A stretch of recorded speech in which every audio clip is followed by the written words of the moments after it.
Are your brakes as good as they can be? Do you know what to look for and when? Let's dive into it. It's another Witty 924.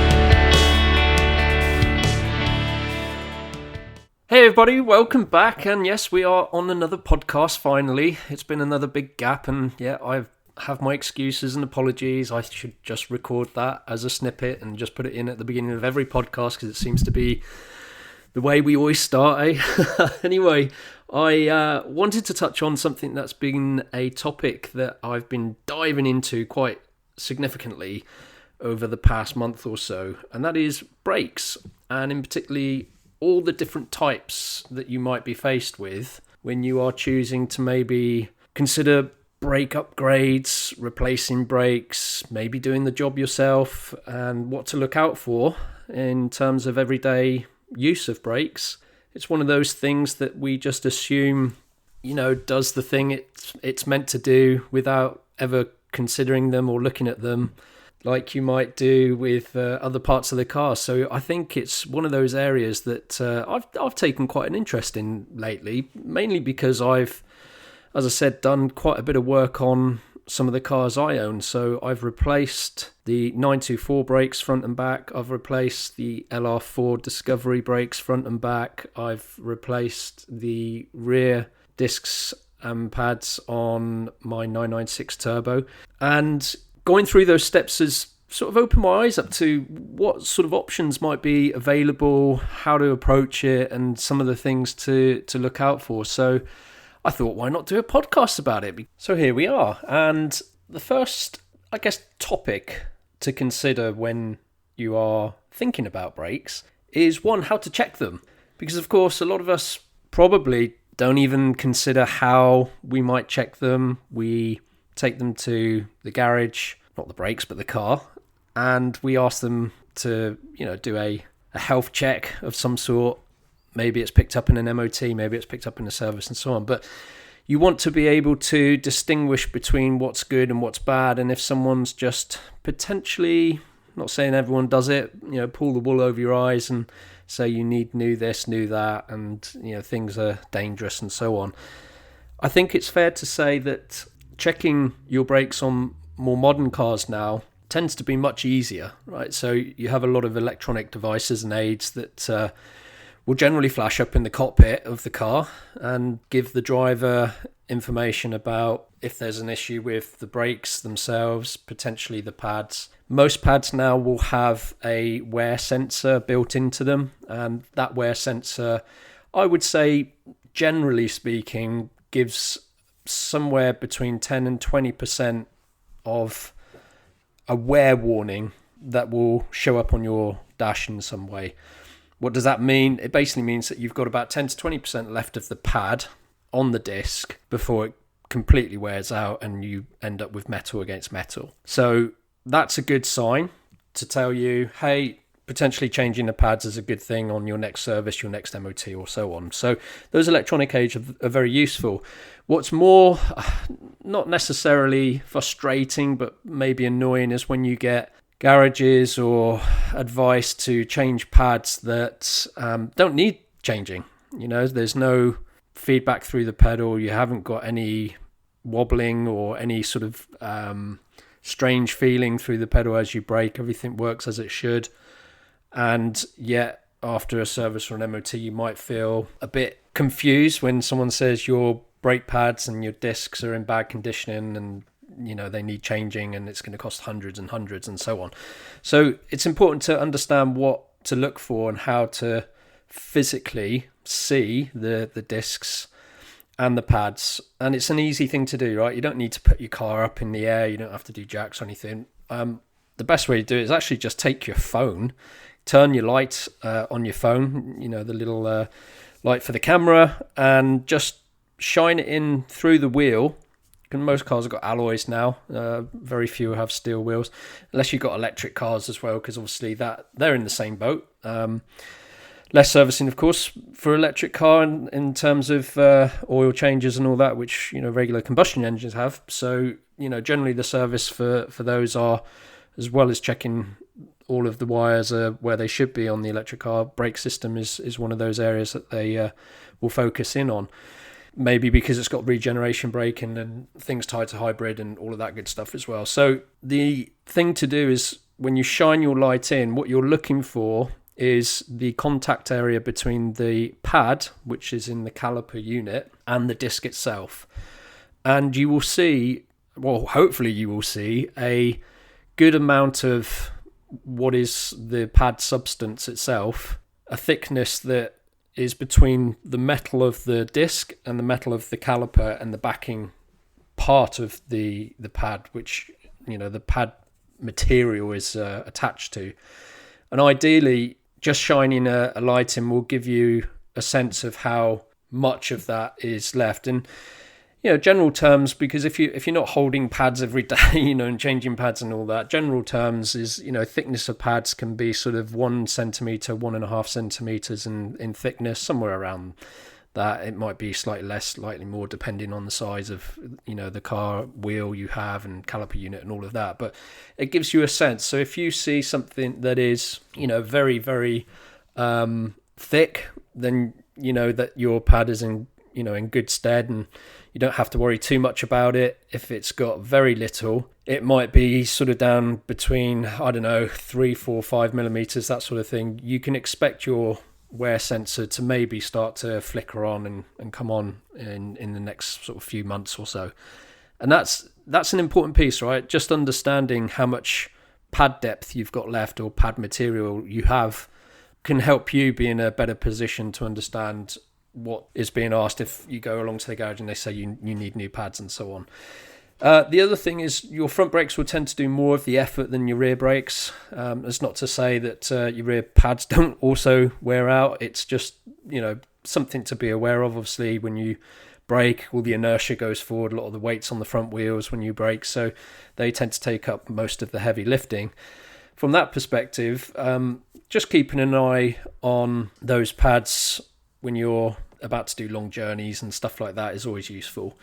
The other thing about pads is just the variation of types of pads that you get. Now, of course, general driving, manufacturer's standard, normal pads, you can not necessarily worry about the type of material that's been used on the pad. If you're someone who likes a bit more of a spirited drive and you tend to brake a lot later and harder, or potentially use your car on track days and so on, then you might look at the other options that are available in terms of the type of material used in the pad, and that's around brake fade and the amount of heat that might be generated through the braking and so on. So there's all sorts. It sounds like a bit of like a sweet candy store, these types of pads, because you can have green type or green stuff, yellow stuff, red stuff. It's quite it's quite funny in terms of the way it's named. But if you're someone who is looking for maybe a little bit better performance from your pads outside of the traditional OEM or standard manufacturer recommended pads, then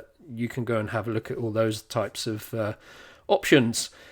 The second part of the brake system, which is important, obviously the disc. The pad is what pushes onto the disc to slow it down. The disc is really the inner wheel of the car. And again, these are very interesting. And some of the steps I've gone through with changing all of my discs and pads, I've upgraded the discs and pads on my LR4, mainly because it's a really heavy vehicle. It's like 2.5 tons. And I just wanted a bit more stability and a bit more reassurance when I put my foot on the brake that, I had better stopping power than what initially came from the manufacturer. So disc type is another area to consider if you are thinking of maybe upgrading your discs. And of course, there's many types. You can have traditional steel, you can have carbon, you can sort of a carbon ceramic. There's even ones now that have sort of a steel with a layer on them. I forget the name they give it, but it's just like an extra material layer to give better braking performance. And then, of course, from standard steel discs that have no ventilation, no holes drilled in them, so it's like a solid piece. My 924 is like that. It's just got a solid bit of metal.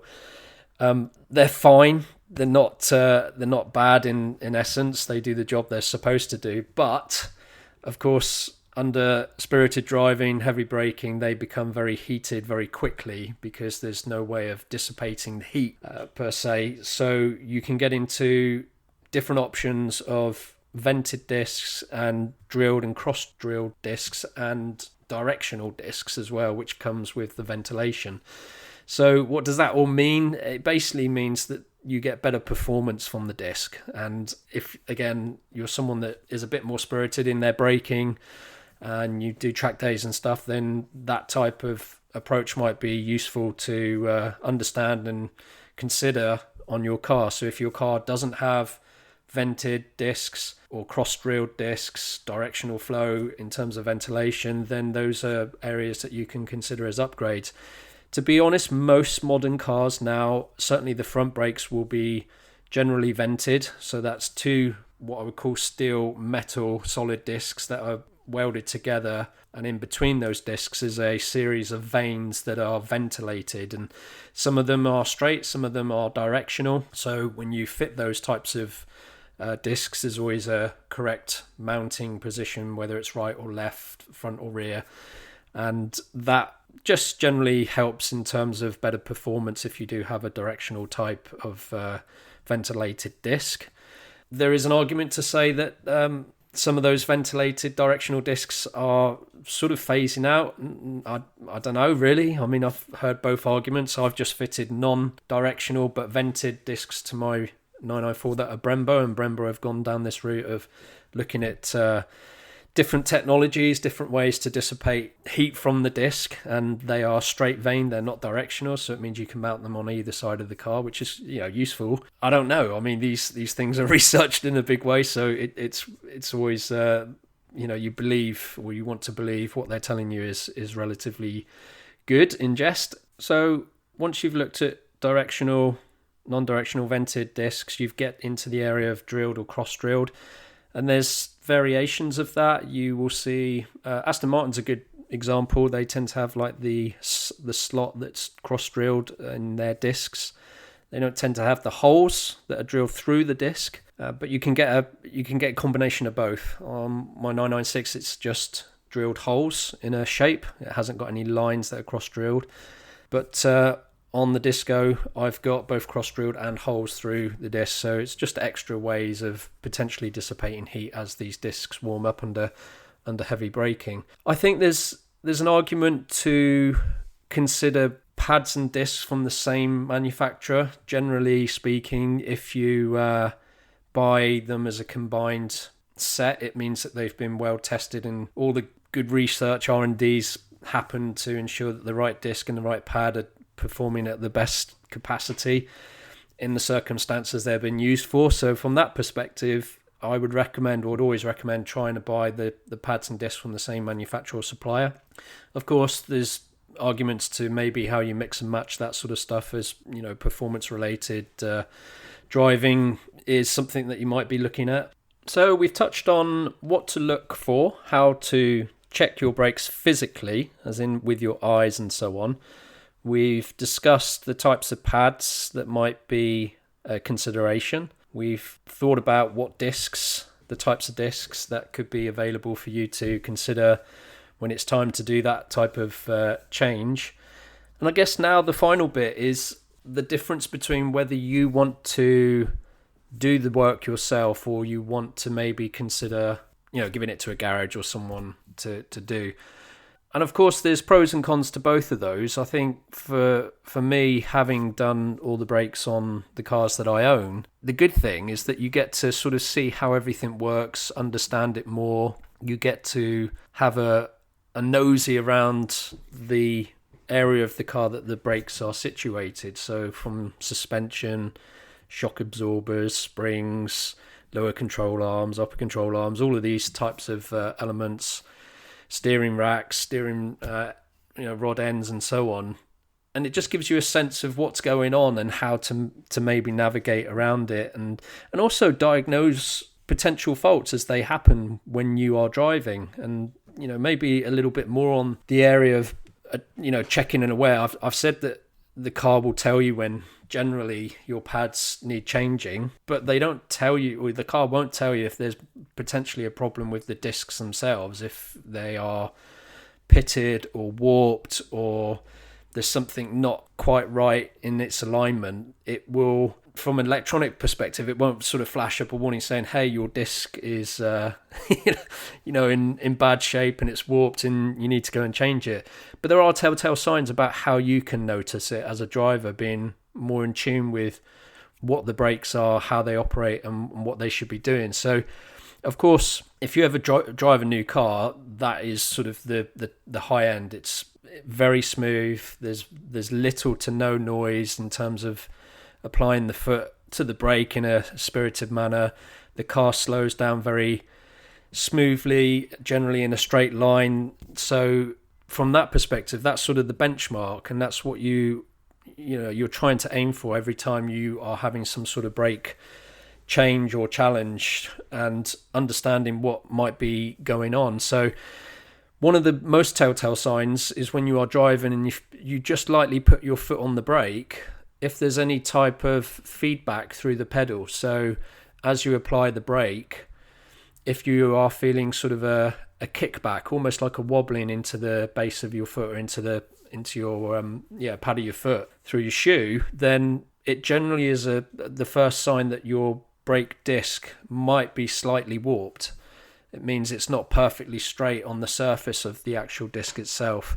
And there's a whole bunch of reasons why this might happen, general wear and tear and so on. But what it basically means is that the surface of the disc is not flat with the surface of the pad, and so you get this sort of wobbling effect as the two surfaces get pushed together. And of course, the more pressure you put onto the disc, it might alleviate that initial wobble that you feel through the pad, or it could increase depending on how bad the disc and pad are not aligned and the warping has happened. So if you've got that type of feeling, that is a good sign to say, okay, I probably need to change my discs and pads. Now, another area to consider when that happens is if you get just shaking through the pedal. So nothing else is shaking, no steering. If you're getting shaking through the steering as well, that could be other areas of the suspension that might be adrift. Equally, it could be that your brake caliper as well might have some stickiness to it, which can cause dragging, which is sort of known in the trade, I guess, where your pad is constantly sort of against the disc in a more than relaxed way, and so you get this sort of dragging effect on the disc, which can affect your MPG and all those other things. But you will feel that again as you apply brakes, and potentially you might feel shuddering via the car itself through the suspension. So there's the potential for a caliper to be sticky, as they say. That's where the pistons in the caliper start to not perform the way they should, and that can be as simple as rebuilding the caliper itself with a new piston set if you want to do that type of approach, or potentially putting on a new caliper. Again, these things can be weighed up depending on their costs, but it's just it's these telltale signs of understanding, okay, is my disc good, is it bad, are my pads good, are they bad, do they need changing? So when you sort of come to these moments where servicing and conversations with people saying that you need stuff doing that could cost quite a substantial amount of money, you at least know what the conversation's about and how to consider it and look at it. The other thing around telltale signs is that the physical look and feel of the disc itself, it should have sort of a mirrored shiny type effect on it. It means that the disc is being pressed against by the pad in a good consistent manner. If you start to see score marks around it, if you start to hear sort of metallic type noises when you're braking, it would suggest there's something potentially wrong with the pad, and you're getting metal to metal contact, or something isn't aligned correctly, or something's got in between the pad and the disc that's causing scratching. The other thing to look at, just general wear and tear through rust degradation of the disc. You can get pitting, and of course here in the UK, and if you're in the I don't know, call it the ice belt, the salt belt, whatever you might call it in the sort of northern hemisphere of car ownership, we tend to suffer quite a lot from that sort of degrading and rusting of metal items that have been heavily involved in salting of roads. So that can be a telltale sign on your disc as well, that if you start to see heavy rusting around the edges and on the disc itself with sort of pitting, that can be a telltale sign that the disc might need changing. And then the final one is actually feeling the edge of the disc. It's called the lip of the disc. It should be generally flat. That's when discs are at their best. But over time, with the pad wearing the metal away, of course, you get sort of a lip that occurs. So the outer edge of the disc stays at the original size and width of the disc, and the inner part where the pad is on the disc, that will wear down. So you get this sort of ridge effect happening on the edge. Now, there's good details online that will give you the specs of most discs, to tell you what their wear factor is before you should change them. Again, it's okay. You can have a disc and might go through 2 or 3 sets of pads without ever having to change the disc. So that's just an area to consider, that it might have a lip, but it still performs perfectly within spec, so you don't actually have to change the disc. It just means changing the pads. It's just something to be aware of the next time you might be in a garage and they say you need discs because it's got a lip. It's okay. Some lips are fine, as they say. Nice to kiss them as well, as they say. But anyway, that's just the sort of physical aspects of looking at the discs and sort of the feelings that you might get as you drive, just to be aware of. And then the final bit, I guess, I think I just said this, but the view of whether or not you want to do the work yourself and change it yourself. And again, I've done all of mine because I wanted to get in and around the car, learn more about what's going on, how the setups work. And I also wanted to save a bit of money because, of course, you can spend quite an amount on discs and pads if you want to get sort of more higher performance ones. And equally, if you then go to the garage to ask them to fit them, some and most won't probably fit ones that you buy because they want to avoid any sort of comeback about parts that you've bought versus what they supply, which is, that's totally valid. And so you can start to balance this sort of cost area around doing the job yourself and just paying out for the discs, or doing it all through a garage and paying for the discs and the labour. And of course, depending on the type of car, you can get into sort of hundreds, potentially thousands, if you're doing front and backs and so on. So I went down the route of doing it myself on all my cars. The LR4 was an interesting one because I wanted to upgrade the brakes on that. So got cross-drilled and better vented and better coated discs, along with EBC brakes, brake pads. And yeah, I think the first thing you notice when you go through this type of job is just the weight of discs. Yeah, it's funny when you see manufacturers say, "Oh, we've saved so much weight by putting carbon ceramics on each corner."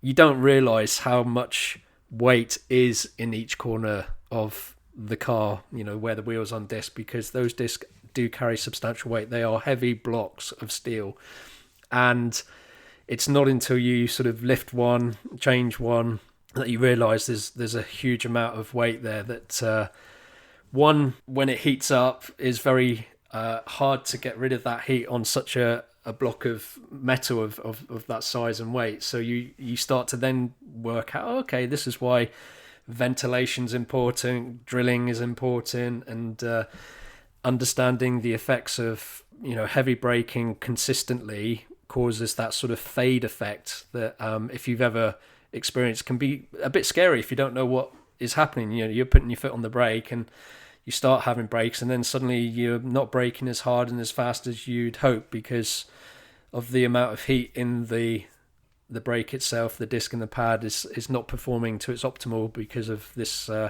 effect of fade. So it can be quite scary. So it's one of those important areas to understand why these things happen and how it happens. So going through the motion of fitting brakes, buying brakes, understanding what it is you're putting on the car, and then it just helps, doesn't it? Helps understand what's going on and so on. So I voted for the bigger brakes on the LR4. Really, really awesome discs I got.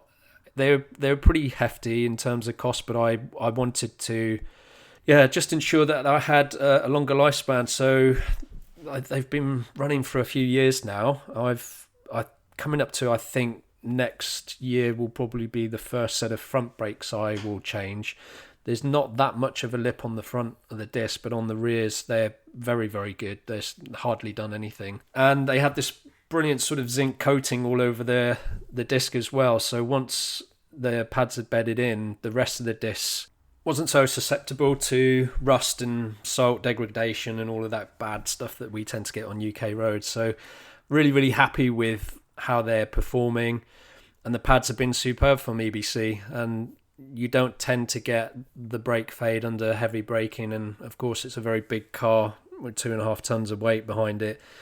It does help to have relatively good brakes and so on. The 924 brakes are a very different proposition. So 1980s, 41 years old, traditionally set up with the front being the disc and the rear being drum brakes. They do the job, but of course, like with every brakes and the system, just understanding how it all works and making sure that it's performing to the best is important. So having gone through rebuilding the drums at the back and the discs at the front, it's an interesting setup, right? Because the other thing is the technology's moved on hugely in 40 years, of course, but there's some clever, interesting little quirks within the 924 setup. So the front discs also carry the front wheel bearings. Most cars nowadays, the bearings are set within the hub itself, so the discs can be removed without having to touch the wheel bearings.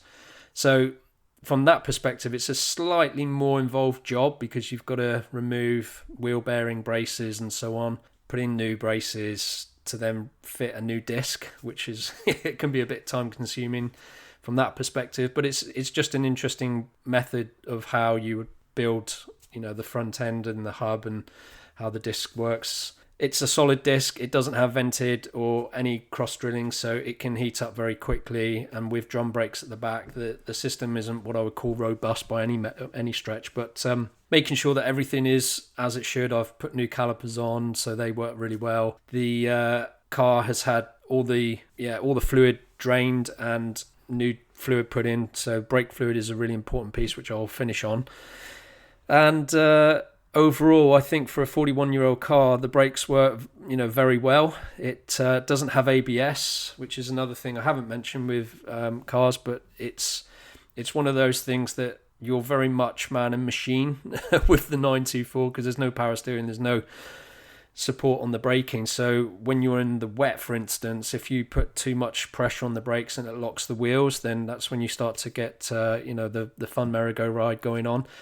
And it just teaches you more about how to respect your braking and how to understand how to perform maybe heavy braking in different conditions and so on. So cadence braking and being able to take your foot on and off the pedal as you're sort of trying to slow down without locking those wheels up, which is in essence what ABS does, but in a far more efficient way and clever way. Yeah, I think overall, would I change or upgrade the 94? Probably not. I would keep it as is. There are aftermarket stuff that you can do, but again, that's only if you're going to really take the car into sort of new realms of potential driving. So that's been pretty good. The 996 Turbo, that one was quite an interesting one. So that's got a much more what I would call performance type brake setup. We've got front and rear calipers with discs that are vented, cross-drilled and directional. They are 4 pot calipers at the back, 6 at the front on mine. So it just gives you an idea of what sort of aspects that you can be dealing with depending on the type of car you have. The addition as well, which is interesting on the 996, is that they have between the piston of the caliper and the brake pad what they call vibration or anti-vibration discs, and they have it on front and back. And it's sort of another, I guess, piece of research that's been done to say under heavy braking, you can get sort of vibration that might happen or occur with large caliper units on large discs with pads that are trying to slow things down at fast speed. So the addition of these additional discs, or vibrating, non-anti-vibrating discs as they call them, are meant to help. The interesting thing with pads as well is that traditionally used to, if you got squeaky brakes, it was because the pads themselves, the back of the pads, were squeaking on the pistons of the caliper, the way, where the pressure was applied. And most pads now will come with sort of a protective, it's almost like a plastic coating, or a pretty substantial plastic, or like a thin metal coating, which alleviates the squeak. But it's still good practice to apply just a thin layer of what I call copper grease to the working parts of the outer edges of where the disc and where the pads meet with the caliper, and where it locks into the caliper as well, just to keep things moving in the right way and not making strange noises which might concern you. So the final steps on braking and brakes. We've gone through quite a lot of information there. I think there's two other things that you can do just to keep yourself informed in the best possible way around your braking, and that is, one, find a quiet bit of road and stamp on the brakes hard to experience what ABS is like on your car. So that feeling of shuddering as the brake pedal is almost sort of taking over and doing the braking for you. This will give you confidence when you are in a situation where you have to do heavy braking. You know exactly what is going to be expected of the car and the system as it goes under high pressure braking. So yeah, give that a try somewhere safe, somewhere on a straight road with no one around, and give it a try. And that will give you an understanding of how ABS works, and it's pretty cool. One of the best inventions around, I think, on modern cars today. And the other thing is just to lift the bonnet now and again and just have a look at your fluid reservoir for your brake fluid, just to make sure that you know where it is, that it looks the right colour. It should be sort of a nice yellowy colour, nothing dark and dirty, and it should be full. So those are some of the tips to consider and think about around your brake system, whether you want to do that work yourself or not. It's entirely up to you. There's lots of great advice and guidance out there if you do want to have a crack. And of course, you can watch lots of YouTube videos, which I've done on my cars as well, doing sort of step-by-step guides on how to fit them and adjust and all of that good stuff. So hope you've enjoyed today's episode. I have got a few others lined up ready to go, and we'll get them out before Christmas just to start becoming a bit more regular on that. Now that, two of the cars are going to be put away for the winter, maybe a few jobs to do while they're undercover and stuff. But if you do get a chance, get across to YouTube and check out my channel, Witty924, and subscribe if you like that type of content. And of course, follow me on Instagram as well. Thanks a lot for dropping by, and the next podcast will be along very soon.